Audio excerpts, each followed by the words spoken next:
Salut les amis, j'espère que vous allez bien. Aujourd'hui, nous allons parler de Naruto, 5 personnages pouvant battre Madara Uchiwa. Cette vidéo sera divisée en deux. En premier temps, nous allons présenter Madara Uchiwa et ensuite parler de ses personnages. Alors, bon visionnage et let's go.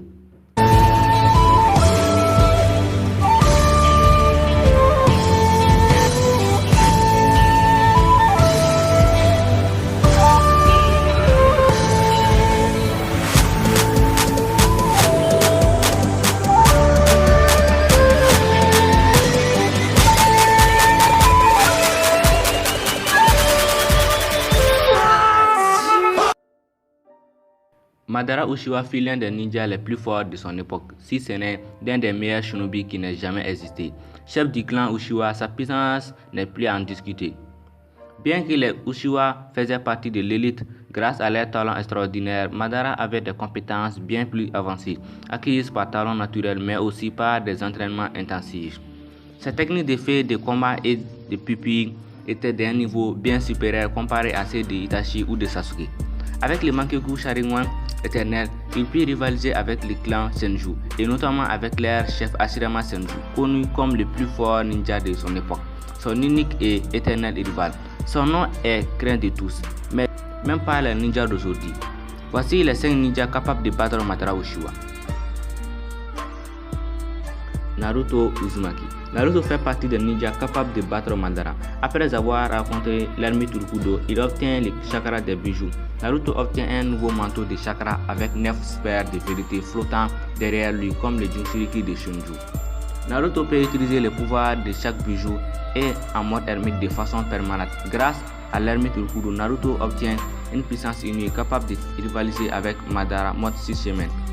Portant un seul Rinnegan. Dans Boruto, Naruto acquise une nouvelle forme appelée le mode Baryon. C'est un mode très différent des autres, conférant alors au Jinchuriki de Kurama une force divine au prix du sacrifice de Kurama. Ce mode est très différent des autres modes qu'utilisait Naruto auparavant. Il résulte de la fusion du chakra de Kyuubi ainsi que du chakra de l'autre procédé comparable à la fusion nucléaire. Le pouvoir obtenu sous l'apparence du mode Baryon est tout simplement inouï. Il surpasse même l'ensemble des capacités d'Ishiki sans avoir besoin de les concentrer. C'est sûr, avec le mode Baryon, Naruto terrasse toutes les formes de Madara. D. Hashirama Senju. Hashirama Senju était réputé comme étant le plus puissant shinobi de son époque, ayant été appelé comme le dieu des shinobi, également affirmé par Madara Uchiwa. Sa puissance était telle, respectée par le monde shinobi, que Tobi prétendit que Hashirama était la personne qu'il admirait et qu'il détestait le plus. Kabuto prétendait que la force de Hashirama était énorme, qu'il n'y avait aucun shinobi de l'époque actuelle qui n'égalait sa force. Elle était telle que beaucoup considéraient que ses prouesses n'étaient qu'une simple légende, comme l'existence du Sharingan. L'exemple le plus connu était non seulement sa compétence à se battre sur un pied d'égalité avec Madara Uchiwa malgré le pouvoir de son Mangekyou Sharingan éternel et son contrôle sur Kyuubi, mais aussi d'avoir remporté la victoire et d'avoir survécu au combat.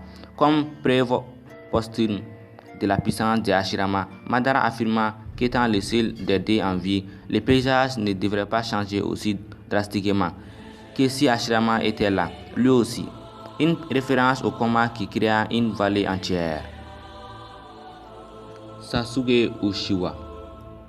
Après avoir reçu une partie des pouvoirs du Rukudo, celui-ci se sentit coupable de n'avoir pas assez consacré de temps à son fils aîné Indra et avoir donné tout son temps au fils cadet Azura. L'œil gauche de Sasuke devient presque semblable à celui de Jubi. Il semble pouvoir se téléporter sur une certaine distance ou téléporter des objets comme son épée. Il peut également voir les ombres de Madara créées par les Rinbo Enkoku, mais ne peut pas le toucher sans utiliser le chakra de Rukudo. Il peut aussi utiliser les pouvoirs du Rukudo. Il peut également créer des météorites facilement et rapidement sans utiliser trop de chakras. Grâce à cette forme, Sasuke peut lui aussi rivaliser avec le mode Rukudo de Madara avec un seul Rinnegan. Quatrième personnage, Obito Uchiwa. Après avoir acquis le pouvoir de Jubi, Obito est capable de créer des orbes noirs pouvant les protéger contre des attaques et peut annuler les ninjutsu avec sa maîtrise du Yin et de Young, rendant tout ninjutsu inutile contre lui. Il est très résistant et peut se régénérer quasi instantanément après avoir reçu des dommages. Il peut créer un gigantesque arbre avec 4 fleurs formant chacune un arbre de démons accueilleuses gigantesques, étant suffisamment pour anéantir toute alliance shinobi d'un coup.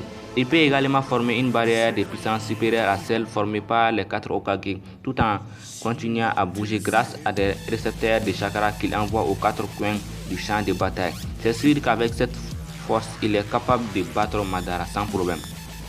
Cinquième personnage, Hiruzen Prime. Beaucoup ne l'attendaient pas, mais Hiruzen fait lui aussi partie des ninjas pouvant battre Madara. Ayant été très tôt un grand produit ninja, repéré et entraîné par les 2 premiers Hokage, plus tard encore bien jeune, il fut ainsi choisi par le ninja Hokage Tobirama Senju pour le succéder, avant que celui-ci ne se sacrifie lors d'une importante mission. Il est dès lors reconnu officiellement comme le meilleur ninja de Konoha, et ce pendant des décennies. Il devient alors réputé pour ses capacités au point d'être surnommé par certains ninjas le dieu des shinobi. Plus tard, son âge très avancé lui fait perdre une partie de ses capacités, notamment en endurance, vitesse et force. Mais ses connaissances très étendues ont dit qu'il maîtrisait la totalité des techniques de Konoha et sa sagesse lui vaut le surnom de professeur. On peut considérer Hiruzen Sarutobi, lorsqu'il était au mieux de sa forme, comme le plus puissant ninja de Konoha, donc supérieur à Hashirama. Selon Kabuto, Sendem Hiruzen fut le plus fort Kage, tout le village confondu, et selon Orochimaru, il n'aurait jamais attaqué Konoha si Hiruzen avait 10 ans de moins, c'est-à-dire dans les 70 ans, car il n'aurait aucune chance. Voilà, selon moi, pourquoi Hiruzen peut battre Madara. C'est un personnage surestimé, on connaît peu de choses sur lui. Merci d'avoir regardé la vidéo, surtout n'oublions pas, vive le manga.